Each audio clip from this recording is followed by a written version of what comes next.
Thanks for taking care of the child all this time. She told me about returning from overseas after 5 years. She had left her 1-month-old baby in my care while she enjoyed herself abroad. I calmly conveyed the truth to her. Your child is no longer here. She exclaimed in surprise. Did you take good care of her? She snapped. But she was left speechless and pale-faced after my next words. Let me recount the whole story of how I exacted revenge on her. I first met my sister-in-law, Irene, when I was 33 years old. She came into my life when my younger brother decided to marry her. What's up? I'm Irene. She blurted out as soon as she opened her mouth during the marriage introduction. Her words caught me off guard and made me uneasy. Hello, Irene, I replied cautiously. Quietly, I whispered to my brother. Hey, are you sure about this? With a beaming smile, my brother responded. She's lively and cheerful, a good person. Hey, seriously, don't leave me out of the secret talk. It's such a downer when you whisper without me. She interjected. Your energy is dropping. Hee.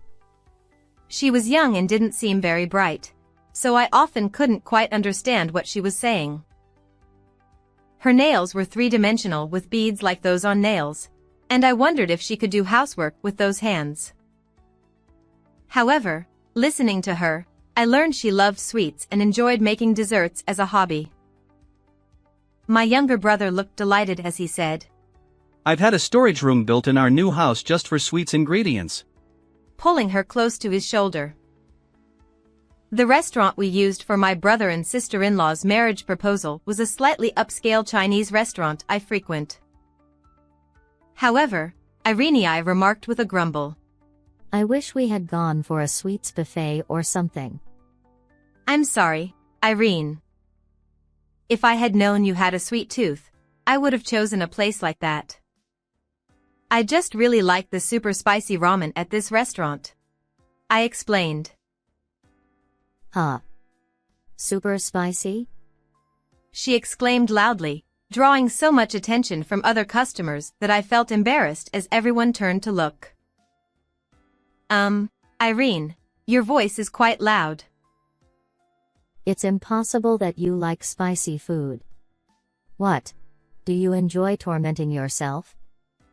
Critiquing someone else's tastes and making such rude remarks. However, I decided to just laugh it off and said, Haha, I get that a lot. But you might get hooked on the super spicy once you try it. She smirked back at me when she saw me laughing. Not long after that greeting, my younger brother and sister-in-law registered their marriage. It seems they hurried because her pregnancy was discovered before the wedding. However, shortly after submitting their marriage papers and moving into their new house, tragedy struck. There was an explosion at their house, and their newly built home was engulfed in flames. A dust explosion? What happened? As my sister-in-law tearfully explained, it turns out my brother had gone down to the basement storage room to fetch ingredients for sweets at her request. However, the storage room was filled with flour dust, and without realizing it, he tried to light a cigarette, igniting the flour dust and causing an explosion. My brother was directly caught in the blast and tragically did not survive. I was left dumbfounded by the sudden loss of my brother, but I was also concerned about my sister-in-law who had lost her newly built home in a fire. Irene, what are you going to do now? I received the insurance payout, so I think I can manage the mortgage on the house. I'm planning to move to a cheaper apartment, but I'm not sure what to do from here. She replied. Given her pregnancy and likely difficulty finding work, I felt sorry for her. After discussing it with my parents, I decided to give her a substantial amount of money. Irene, with tears in her eyes, said, "Thanks a lot, sis." expressing her gratitude. When she thanked me, I reassured her, let me know if there's anything else I can do, and gently embraced her. "But this isn't nearly enough. There's so much I need to buy for the baby, like a crib and other essentials." Yeah, you're right. Considering you lost all your furniture. I understand. I'll contribute a bit more money. I handed over my earnings from working as a nanny to my sister-in-law. Living with my parents after marriage, I believed I could manage to live even after deducting some of my salary. More than that, I wanted to somehow support Irene, who had lost my brother, her husband. However, then something unbelievable happened. This happened about a month after my sister-in-law gave birth to her long-awaited baby. I was about to leave for my nanny's job when I heard a baby crying outside. Is a baby crying in one of the neighboring houses? It sounds surprisingly close. Opening the front door, I was shocked to find a newborn baby left on the doorstep, only about a month old. What's more, as I lifted the child, I found a note tucked underneath with Irene's round handwriting. "I don't have the confidence to live alone with my child after losing my husband. I entrust her to you, dear sister-in-law. Goodbye." I can't believe she felt so desperate. I quickly reported to the police and, with my parents' help, searched for her, but she was never found. I ended up taking care of my daughter, Karen, in her place. I'm sure she was under a lot of stress from taking care of the baby. If only I had realized it earlier. I blamed myself and decided to raise my niece on her behalf. However, 2 months after my sister-in-law disappeared, my husband and I visited my brother and sister-in-law at their house that had burned down, and we realized something. We had been deceived by that woman. I clenched my fists so tightly that my fingernails dug into my palms. I won't tolerate it anymore. If she comes back, I will beat her to a pulp. I decided to wait for her to come back with a vengeance. 5 years had passed since then. I was 38 years old. My sister-in-law, whom the police had been trying to track down, had not yet been found. However, on my day off from work, the doorbell rang and I answered it to find Irene, now 30 years old, standing there. "It's been a while." She looked somewhat tired, but she had a smile on her face. "Thank you for taking care of my child until now. So, where is that child?" I looked at her coldly. Your child is gone. "What?" She gulped in surprise, but then she began to ramble on furiously. "What do you mean? Were you taking proper care of her? Ugh, I guess I'll have to get compensation for this." You came to take the child back because of money, didn't you? Huh. Could you refrain from saying such rude things? As I watched her barking like a dog, I calmly continued the conversation. I visited the house where you and my brother lived 5 years ago. This was when I was cleaning up after the fire, looking for anything salvageable among the remains. I was always curious about that basement storage room.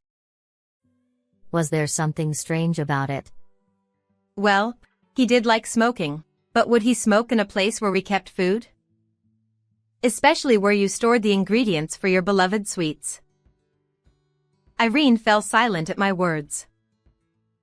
Then, when I tried entering the basement storage room and flipped the light switch to test it, fire came out from there.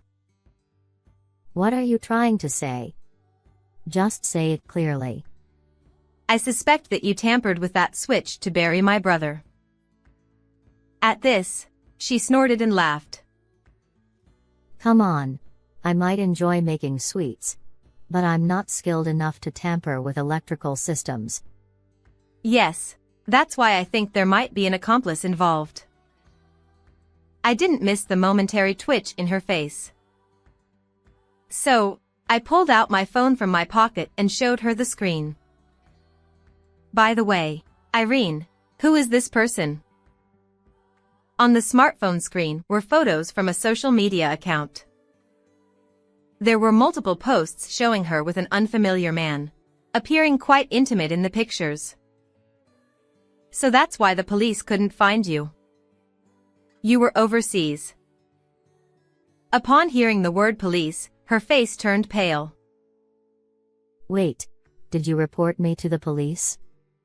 Oh, not about my brother's case, but I filed a missing person report for you. I didn't do anything to him. Are you sure? Maybe not directly, but... I manipulated the phone and showed her a saved image from the social media account. These posts are from 5 years ago, and it took quite some effort to dig them up. Can you explain this? It was an exchange of messages between my sister-in-law and a man who seemed to be her lover. They were scheming. We've set it up. Once you press the switch, the fire will start. Just don't touch it. We'll squeeze as much money as we can from the insurance and your husband's family. You've been checking posts from 5 years ago? That's creepy. I wanted to uncover the truth about my brother's case even a little bit. Do you have anything to say about these messages? I don't remember any of this. Maybe we were talking about a game in code. That seems a bit far-fetched, don't you think? Seeing her flustered and spouting nonsense, I calmly interjected. I've already asked the police to reinvestigate the fire incident. I'm looking forward to seeing what happens to you when I present the evidence I've gathered. As she listened to me, her face turned pale, and she started trembling uncontrollably. She quickly collapsed to the floor and pleaded, "Please forgive me. Just spare me from the police.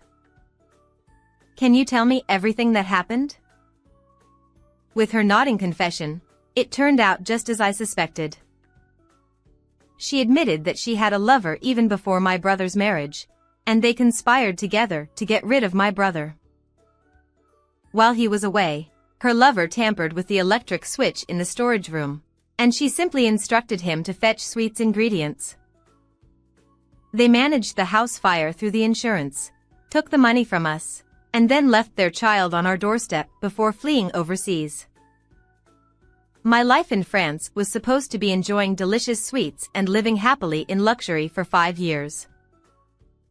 However, after 5 years, her lover started cheating on her even more and ultimately abandoned her. He's unbelievable. Seriously. He left me high and dry in France. That's rich coming from you. Go on. In truth, her life in France was only sustainable because of her lover, who was the one fluent in French. I was cheated on, abandoned, and fed up with being in a country where I couldn't communicate. So I came back to the US. Didn't you think about studying French? I hate studying. Seeing my sister-in-law pout and hearing her words, I couldn't help but feel exasperated and speechless. As the money she received from us was running out, she resorted to using our child, Karen, to try to swindle more money from us by returning to our home. So that's what it was. But I'm glad you came back. Are you going to forgive me? I didn't say that. I mean that it's easier to get revenge now that you're back in the US rather than being overseas. The despairing expression on her face at that moment is unforgettable, even now. Wait a minute. Are you saying that her disappearance was revenge against me? That's ridiculous.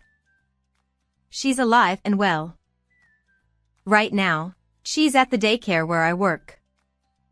It's probably nap time for her. Then why did you say something so confusing?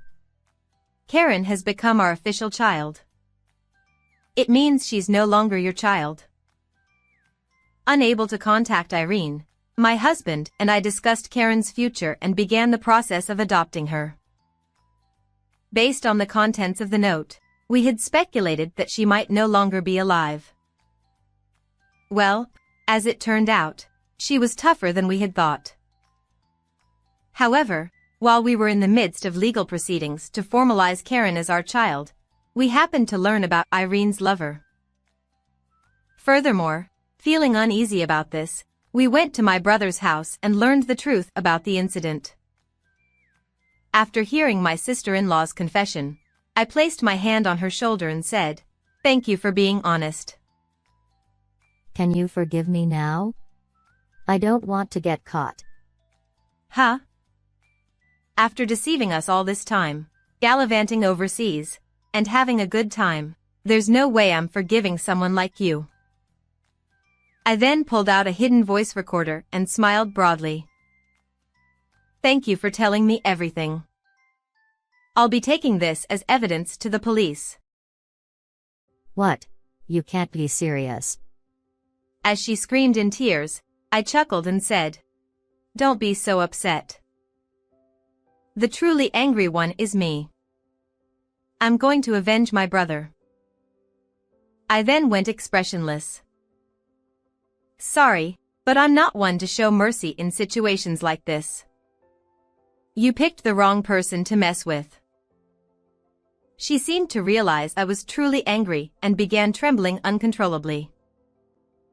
In this way, I handed her over to the police, and the case was resolved.